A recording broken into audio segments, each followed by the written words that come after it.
Trusted gold buyers మీరు తాకట్టు పెట్టిన బంగారాన్ని విడిపించి ఈ రోజు ఉన్న మార్కెట్ ధరకు కొనబడను.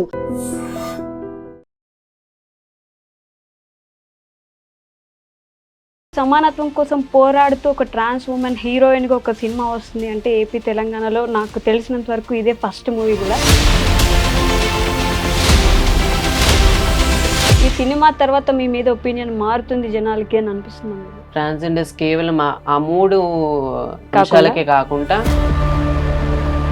టైం పాస్ రీల్స్ తీసేదాన్ని, అంతేకాని యాక్టింగ్ మీద అంత ఇంట్రెస్ట్ లేదు. ఓకే, ఎందుకు ఒప్పుకున్నానంటే రేప్ చేస్తున్నట్టుగా నాకు అనిపిస్తుంది. చాలా చాలా సీన్స్ ఒక్కొక్కటి చూడడానికి కూడా చాలా ఇబ్బందిగా ఉన్నాయి. ఒక ట్రాన్స్జెండర్స్ ఒకటి గేస్, ఈ రెండిటి మీద ఈ మూవీ తీయడం జరిగింది. మెయిన్ గా ఈ రెండిటి మీద. మీ జర్నీ కూడా నిజంగా ఈ సినిమాకి సంబంధించిందే ఉంటుందా? స్టార్టింగ్ లైఫ్ నుండి మేము ఎదుర్కొనే ఫేస్ చేసే కష్టాలు అవన్నీ లేవంటే కామ్గా వెళ్ళిపోవాలి కానీ శాపనార్థాలు పెట్టేస్తారని భయపెట్టడం, వాళ్ళని తిట్టడం, ఇంటి దగ్గర గృహప్రవేశం జరిగితే అక్కడ కూర్చుండిపోయి గోల చేసేయడం, ఇలాంటివన్నీ నేను నా కల్లారా కూడా చూశాను. మా ఇంటికి కూడా వచ్చారు అలా. ఫేక్ ట్రాన్స్జెండర్స్ అంటే వాళ్ళని బైరూపోల్ అని అంటాం మేము.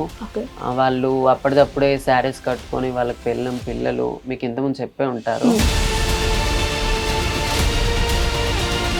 ఈ గురువు గారి కల్చర్ ఏంటి? ప్రతి ఒక్కరు మాకు గురువు ఉంటారు, వాళ్ళనే మేము పెళ్లి చేసుకుంటామని కూడా చెప్తారు.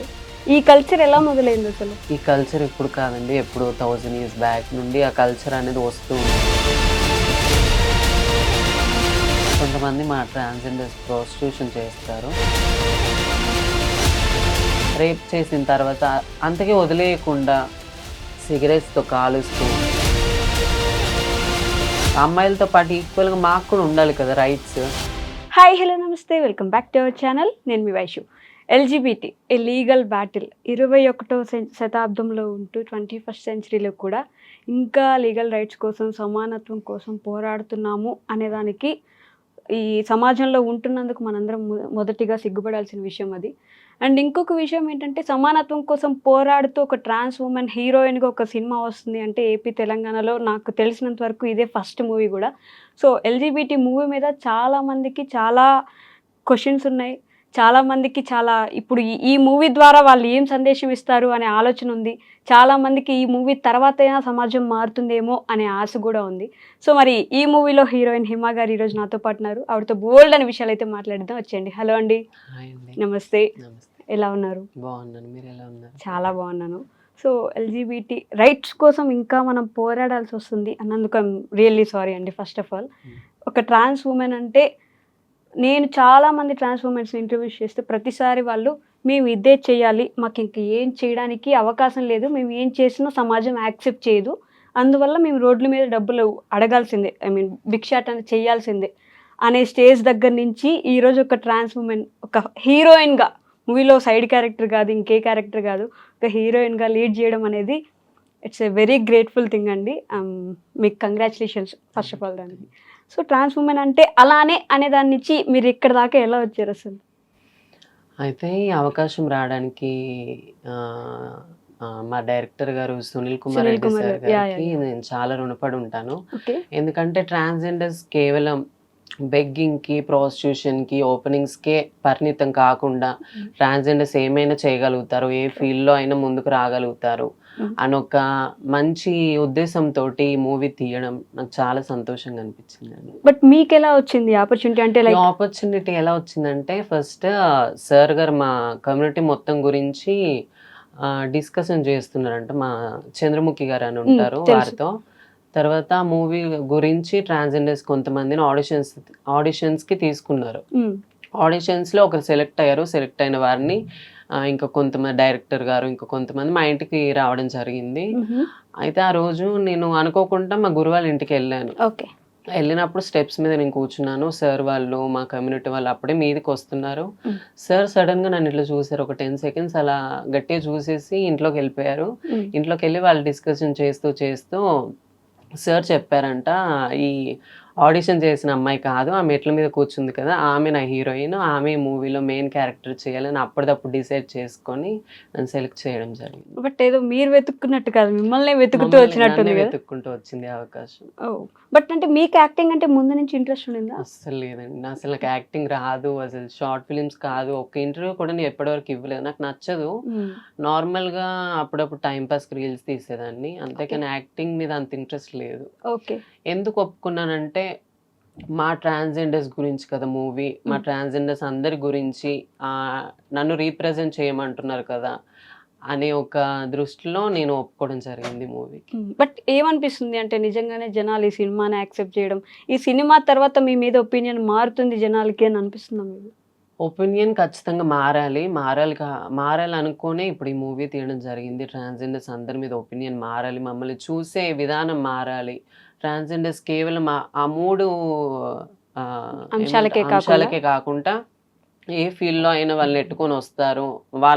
మనలాగే వాళ్ళు కూడా ఈక్వల్‌గా బ్రతకగలుగుతారు ఈ సొసైటీలో అని ఒక ధీమాతో చేయడం జరిగింది. బట్ మీరన్నది పాజిటివ్‌గా తీసుకుంటూనే to add on with that మీరు మాత్రమే అలా ఆలోచిస్తున్నారేమో! మీ కమ్యూనిటీ అందరూ అలా అనుకోవట్లేదేమో! మీ కమ్యూనిటీలోనే మీకు ఇంకా చాలా గొడవలు, మీ కమ్యూనిటీలోనే మీకు ఇబ్బందులు ఉన్నాయేమో అని నాకైతే ఖచ్చితంగా అనిపిస్తూ ఉంటది. ఎందుకంటే చాలా అవును. మందిని చూసాను నేను.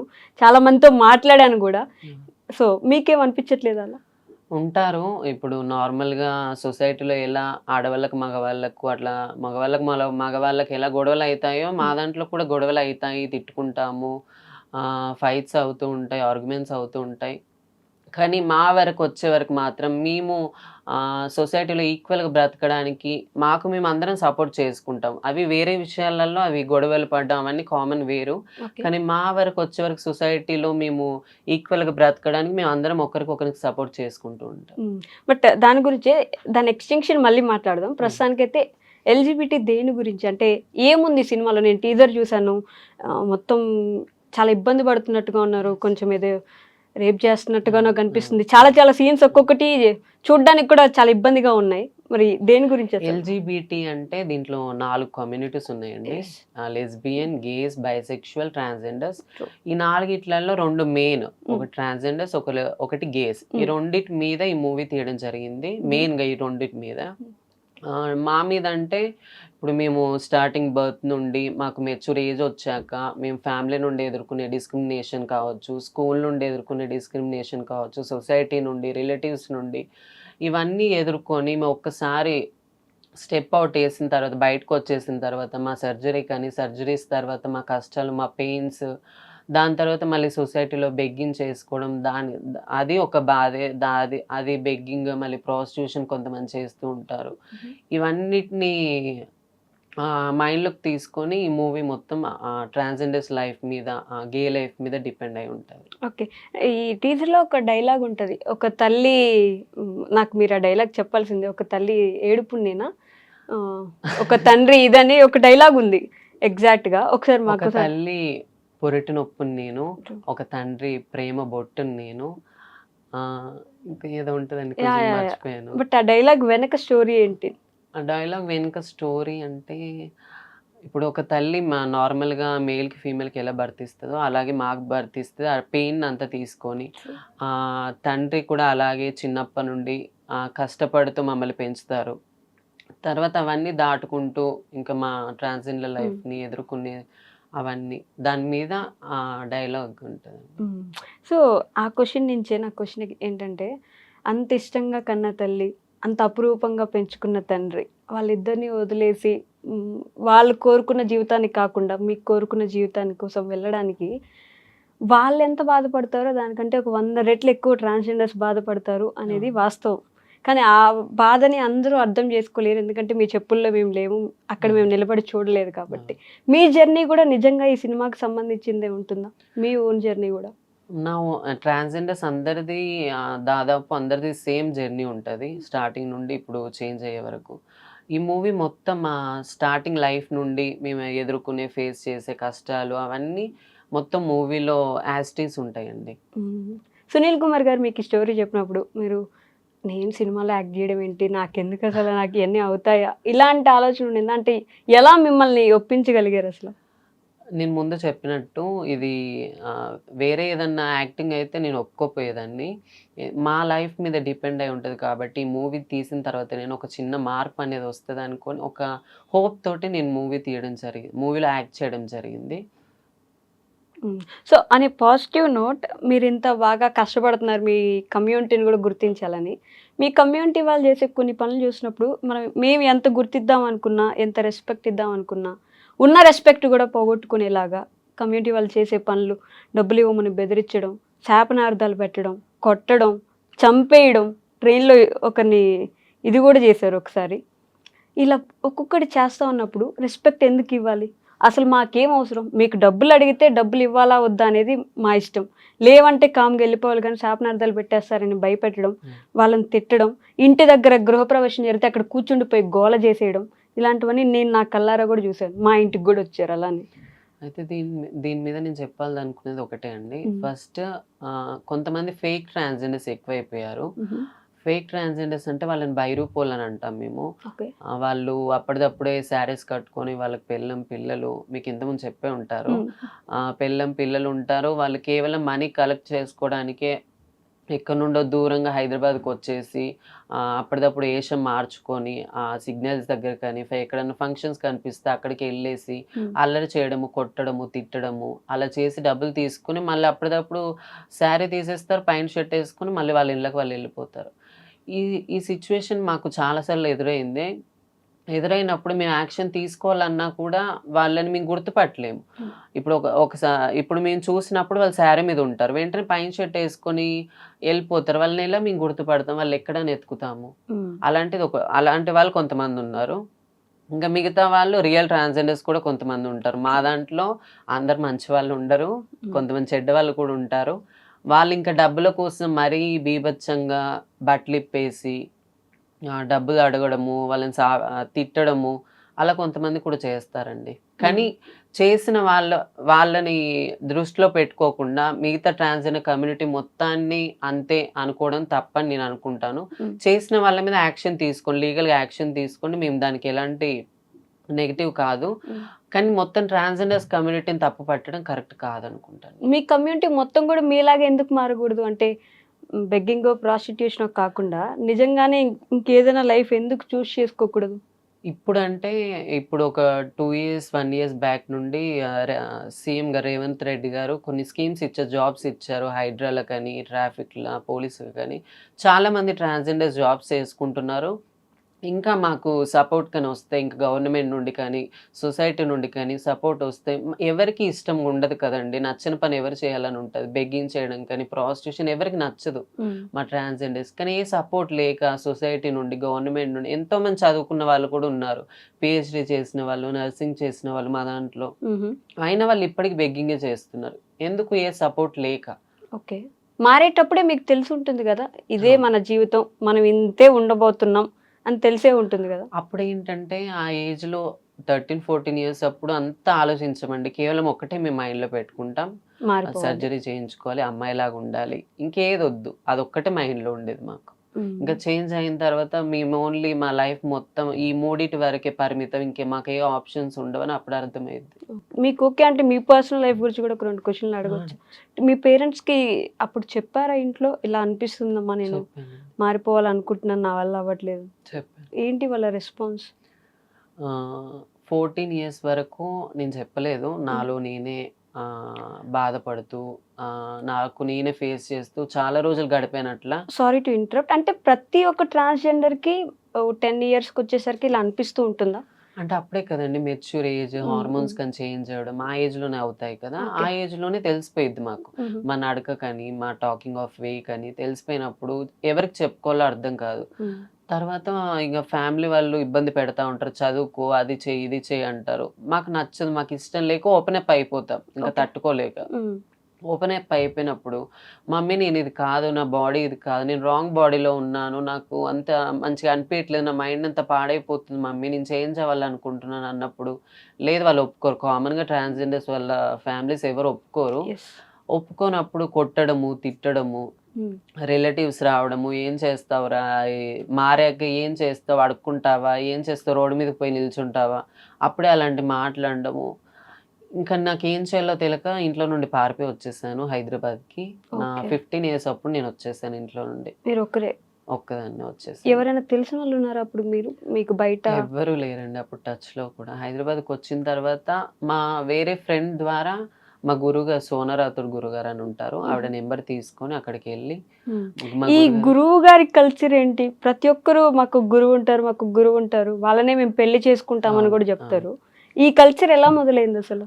ఈ కల్చర్ ఇప్పుడు కాదండి, ఎప్పుడు 1000 years బ్యాక్ నుండి ఆ కల్చర్ అనేది వస్తూ అంటే ఉంది. 1000 years బ్యాక్ నుండే ట్రాన్స్జెండర్స్ ఉన్నారు, అవునండి, అయినా మీరు ఈక్వల్ రైట్స్ కోసం ఇప్పుడు కూడా ఇప్పటికి కూడా పోరాడుతున్నారు. పోరాడుతున్నాం.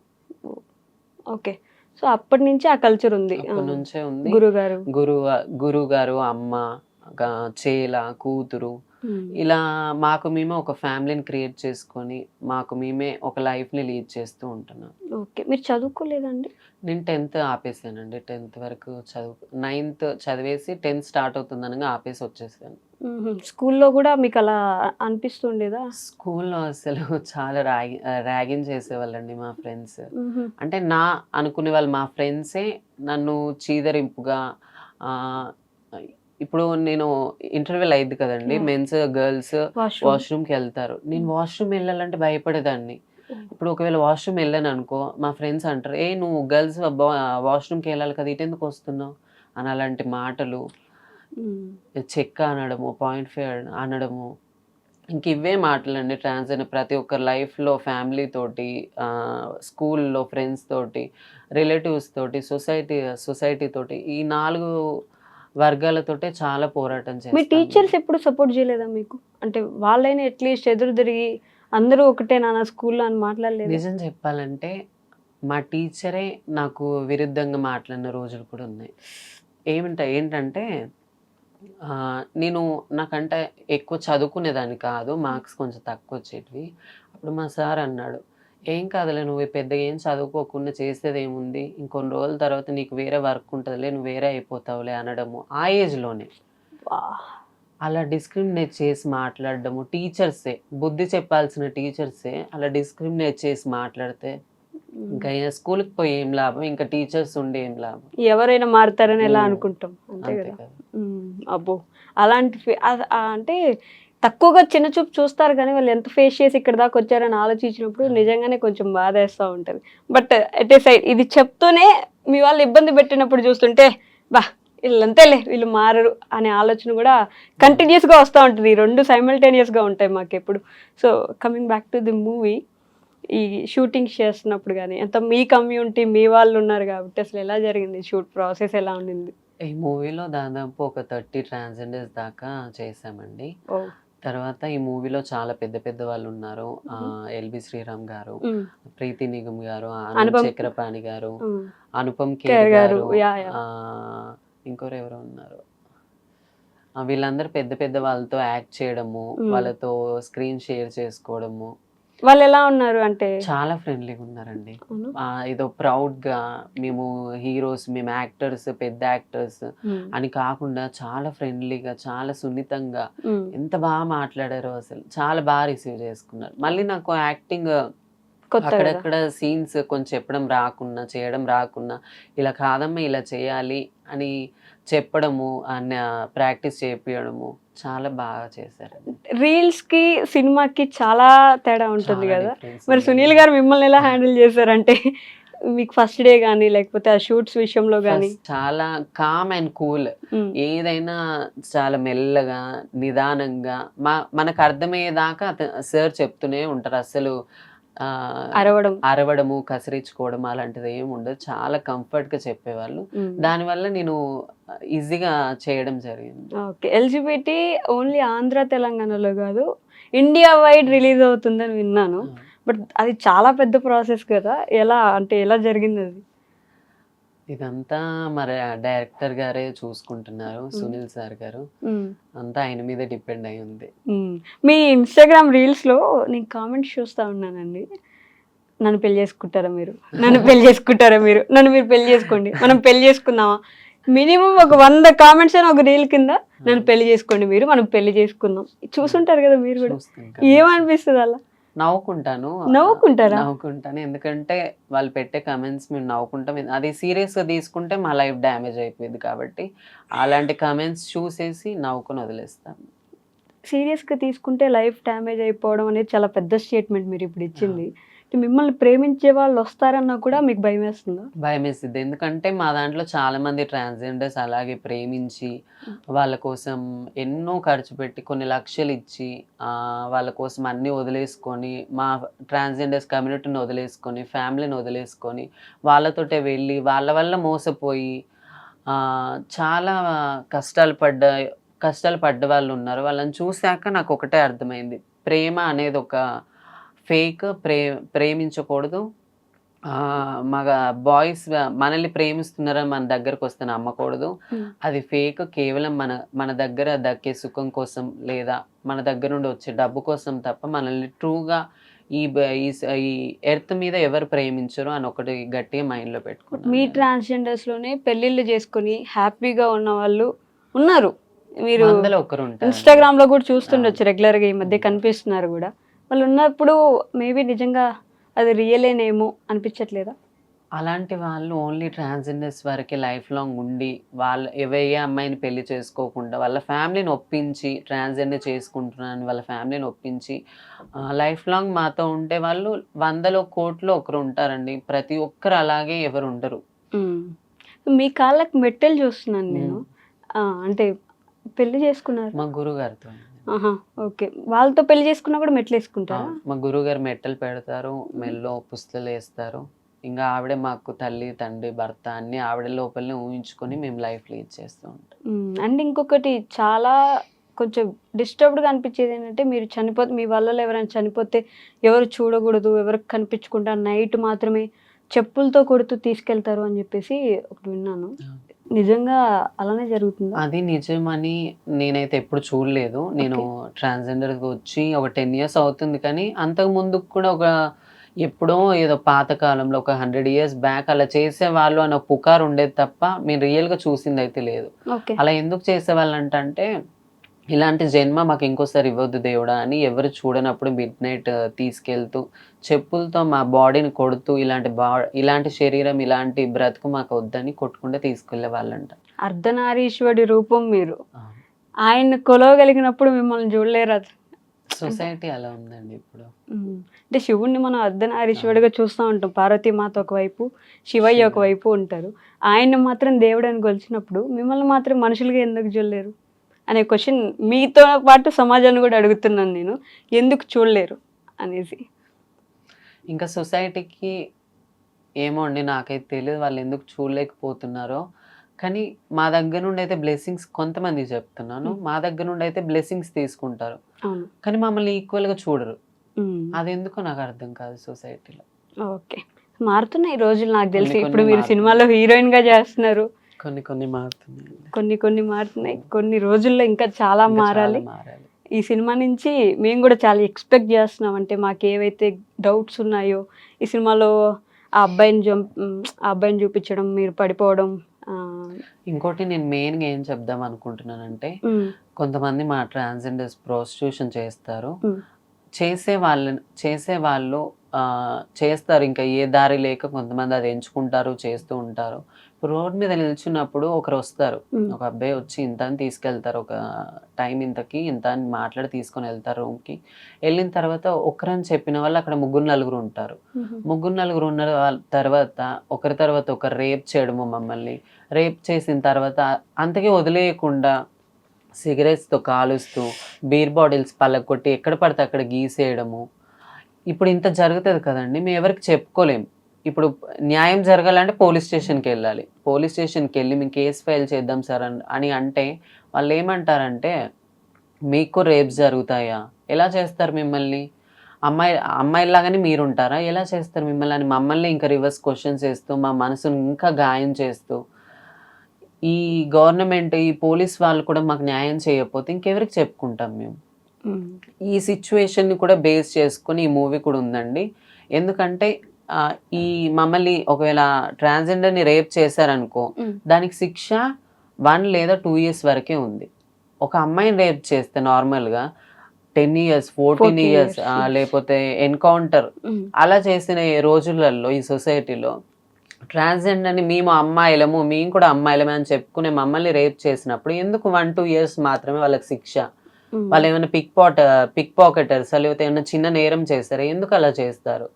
అమ్మాయిలతో పాటు ఈక్వల్ గా మాకు కూడా ఉండాలి కదా రైట్స్ True. అనే ఒక అలాంటి topic ని base సిచ్యువేషన్ కూడా చేసుకొని. ఈ మూవీలో ఉందండి. అంటే మీ పూర్తి రియల్ లైఫ్ ని మీరు ఎలా ఉండాలని కోరుకుంటున్నారు అనే దాన్ని కూడా సినిమాలో ఈ చూపించారు. మూవీలో ఉంది. బట్ డైరెక్టర్ గారిని ఎప్పుడైనా అడిగారు అంటే ఆయనకి ఎందుకు వచ్చింది అసలు ఈ ఐడియా, ఇలా చేద్దాం ఒక ట్రాన్స్జెండర్ లైఫ్ ని చూపిద్దాం అనుకోవడం? సార్ డైరెక్టర్ సార్ ఫస్ట్ నుండే జనాలకు ఉపయోగపడే మూవీస్ చాలా తీశారు ఇంత ముందు కూడా. నేను ఆ ప్రశ్న ఎందుకు అడగలేదంటే చాలా movies based on true incidents. Incidents మీద లేకపోతే జనాలకు ఉపయోగపడే సిచ్యువేషన్స్ మీదే సార్ గారు మూవీస్ తీయడం జరిగింది. అదే ఆ సార్ గారు మా కోసం ఇలాంటి మూవీ తీయాలనుకున్నారేమో, ఆ దేవుడు ఆ సార్ గారిని చిన్న మార్పు రావాలని ఆ మూవీ తీపిచ్చాడేమో అనుకుంటాం మేము. ఓకే, కాదు అంటే ఫనీగా అనుకోండి, మీ ట్రాన్స్జెండర్స్ గురించి మన TFIలో ఉండే పెద్ద హీరో ఎవరైనా ఒక సినిమా చేస్తే బాగుండు అని అనుకుంటే, యాజ్ ఎ హీరోయిన్ ఇప్పుడు మీరు చేస్తున్నారు, ఒక హీరో ఓరియంటెడ్ ట్రాన్స్జెండర్ మూవీ రావాలంటే ఎవరు వస్తే బాగుంటుంది అనుకుంటున్నారు మీరు? అంటే హీరో ట్రాన్స్జెండర్ గా చేయడమా? ఆల్రెడీ రాఘవ లారెన్స్ గారు చేశారు కదా. అసలు అలా చేయడమే మాకు నచ్చదండి. ఎందుకంటే ఒక మేల్ యాక్టర్ ని తీసుకొని అతనికి ఈ వేషం వేసి ఒక ట్రాన్స్జెండర్ లాగా చేయడం ఎందుకు? రియల్ ట్రాన్స్జెండర్ తీసుకొని ఇప్పుడు మేము చేసినట్టు అలా మూవీ తీస్తే బాగుంటది కదా. ఇంత ముందు కూడా చాలా మూవీస్లలో ట్రాన్స్జెండర్స్ ని చిన్న చిన్న క్యారెక్టర్స్ ఇచ్చి వాళ్ళను బెగ్గించేసే కాడ ఇంకా మగవాళ్ళని ఎంబడి పడేలాగా అలాంటి క్యారెక్టర్సే ఇచ్చారు తప్ప ఒక మంచి క్యారెక్టర్ ఒక ట్రాన్స్జెండర్ మీద ఒక ట్రాన్స్జెండర్స్ నే తీసుకొని వాళ్ళ రియల్ లైఫ్ గురించి తీయడం ఇది ఫస్ట్ మూవీ. మంచి క్యారెక్టర్ అంటే మీరు రియల్ లైఫ్ లో చేసే క్యారెక్టర్ నే సినిమాల్లో కూడా Represent చూపించడానికి చేశారు. ప్రొజెక్ట్ చేయడానికి ట్రై చేస్తున్నారు కదా. వాళ్ళను కూడా తప్పు పట్టలేమేమో, ఎందుకంటే మీ వాళ్ళు కూడా ఇదే చేస్తున్నారు. దీన్ని బ్రేక్ చేసి మారుద్దాం అనుకొని ఇప్పుడు మొదలైంది, కానీ అప్పటి నుంచి సినిమాలు తీసినప్పుడంతా అదే చేస్తున్నారు కాబట్టి అలానే ప్రొజెక్ట్ చేద్దాం అనుకున్నారేమో. ఇప్పుడు సునీల్ సార్ దగ్గర నుంచి ఈ మార్పు మొదలైంది, ఇక మీద మారి ఇంకా చాలా ఇంకేమైనా మార్పులు రావాలి. రావాలి అని అయితే నేను కూడా గట్టిగా కోరుకుంటున్నాను. అండ్ LGBT థియేటర్స్లోకి వచ్చిన తర్వాత జనాల రెస్పాన్స్ ఎలా ఉంటుంది, జనాల్లో మార్పు ఎలా వస్తుంది అని చూడడానికి కూడా నేను చాలా